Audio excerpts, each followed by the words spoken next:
পৃথিবীতে একবার ঘটছে, কিন্তু কুস্তি হচ্ছে না হেলাল সাহেব, আপনি বারবার ভুল করছেন। পৃথিবীতে একবার ঘটছে এই ঘটনা। হেলাল সাহেব আপনি বারবার ভুল করছেন। ওখানে আমি কুস্তি লড়িনি, আমি ওখানে শান্ত থাকতে বলেছি। এই কথাটা আপনি বারবার মিস করছেন। আমার কর্মীরা একদম টু শব্দ করেন, বিকজ আমি বলছি একদম চুপ। আর ভিডিও আছে 600 লোক। এটা আমাকে, আমি দীর্ঘ রাজনৈতিক অভিজ্ঞতা থেকে বলছি, এটা কিন্তু মানে এই জায়গা টাসেল হলে 500-600 লোকই জিতবে, তাই না? তাহলে 500-600 লোক জেতেনি, ওনার ভাষায় জিতছে 50-60 জন। টাসেল হতে দেয়নি যে হেলাল ভাই। 50-60 জন লোকের যে নেতা, যাকে গুন্ডা বলা, সেই লোকটা যদি আজকে এই টক শোতে থাকতো, তাহলে কিন্তু আমরা একটা ক্লিয়ার, যেহেতু আমি ছিলাম না, শুধু এই যে আমাদের যে সাবেক সেক্রেটারি, জেলা কমিটির নেতা, তার নামটা আমি জানি না, তিনি এই বিষয়ে যদি কোনো স্টেটমেন্ট দিয়ে থাকেন, তার তো একটা বক্তব্য নেওয়া উচিত, দুজনেরই বক্তব্য নেওয়া উচিত। কিন্তু এই ঘটনাকে সাংঘাতিকভাবে নিন্দা জানান, কিন্তু আমি তো ইউনিলেটারালি শুনছি, একপক্ষীয়ভাবে শুনছি, আপনিও তাই শুনছেন, সোহাব ভাইও তাই শুনছেন, পত্রিকাও আমরা তাই। ওনার যদি কোনো বক্তব্য থাকে সেটাও নেওয়া উচিত। এবং আমার কাছে যেটা বলছে 500-600 ভার্সেস 50-60 জন, এইটার জন্য আমার 40 বছরের রাজনৈতিক অভিজ্ঞতায় আমি দেখিনি যে আমরা যদি 500-600 লোক থাকি, 50-60 জন লোক আমাদের উপর আক্রমণ করবে, এইটা কিন্তু আমার কাছে একটু কেমন যেন মনে হচ্ছে। কারণ আমি রাজনীতিতে দেখিনি এরকম। আমরা যখন আওয়ামী লীগের বিরুদ্ধে আন্দোলন করেছি, তখনও যদি আমাদের,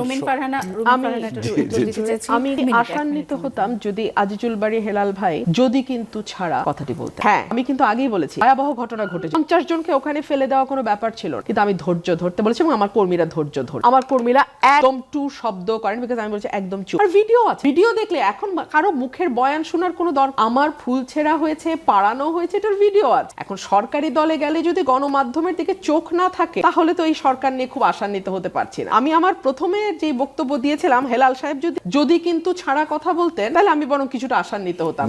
কিন্তু উনি যদি ভিডিওটা দেখেন, পুরো ভিডিও, একটা দুটা না, বাংলাদেশের প্রতিটা চ্যানেল সেটা কভার করেছে, পুরো ভিডিও আছে। সেটা দেখলেই আপনি বুঝবেন কেন 500-600 বনাম 50-60-এ আমার নেতা কর্মীরা সর্বোচ্চ ধৈর্যের পরিচয় দিয়েছে। এটা একটা মিরাকেল। যদি এই মিরাকেলটা যবে হলো, আমার কাছে মিরাকেল মনে হচ্ছে। এই যে রুমিন ফারহানার জেতা যেমন মিরাকেল, না না, রুমিন ফারহানা জেতা মিরাকেল না, রুমিন ফারহানা জেতা মিরাকেল। মিরাকেলটা হলো এরকম ঘটনা পৃথিবীতে একবার ঘটছে, কিন্তু কুস্তি হচ্ছে না হেলাল সাহেব, আপনি বারবার ভুল করছেন। পৃথিবীতে একবার ঘটছে এই ঘটনা। হেলাল সাহেব আপনি বারবার ভুল করছেন। ওখানে আমি লড়িনি, আমি ওখানে শান্ত থাকতে বলেছি। এই কথাটা আপনি বারবার মিস করছেন।